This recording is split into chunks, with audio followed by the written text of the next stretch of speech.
Once upon a time, you and all your kind lived underneath bridges, had ridges for ribs that dropped off into empty chests as if your hearts were all stolen treasures.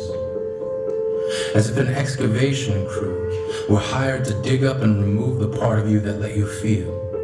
And while the world above you invented the wheel, you stayed put, knowing it would one day need to roll over top of you to get to where it's going.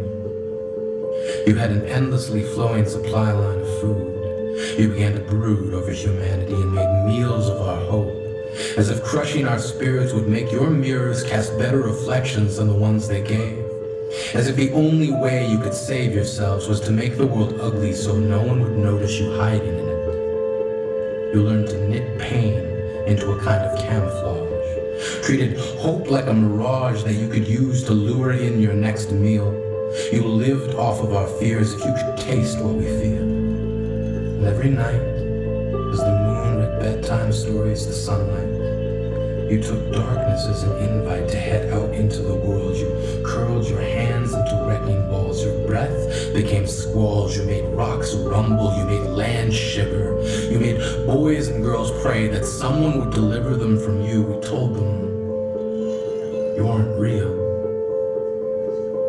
And then one day, the world changed. But you all stayed the same. Just migrated from living underneath bridges to living underneath information superhighways.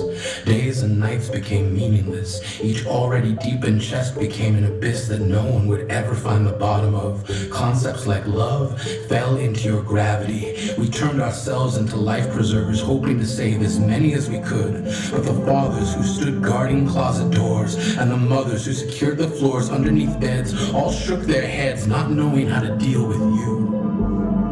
You, who crept into our lives with tongues like knives, stabbing your words into our skin. You began uploading yourselves into our homes. You had computer screens for eyes and software for bones. You turned your hate into stones and hurled them at beauty as if you couldn't bear to see anything other than ugly, anything different. You had fingernails like flint and scraped them along decency, hoping we would be the ones to all catch fire. You all had smiles like one-way barbed wire, not meant to keep us out, meant to keep us in.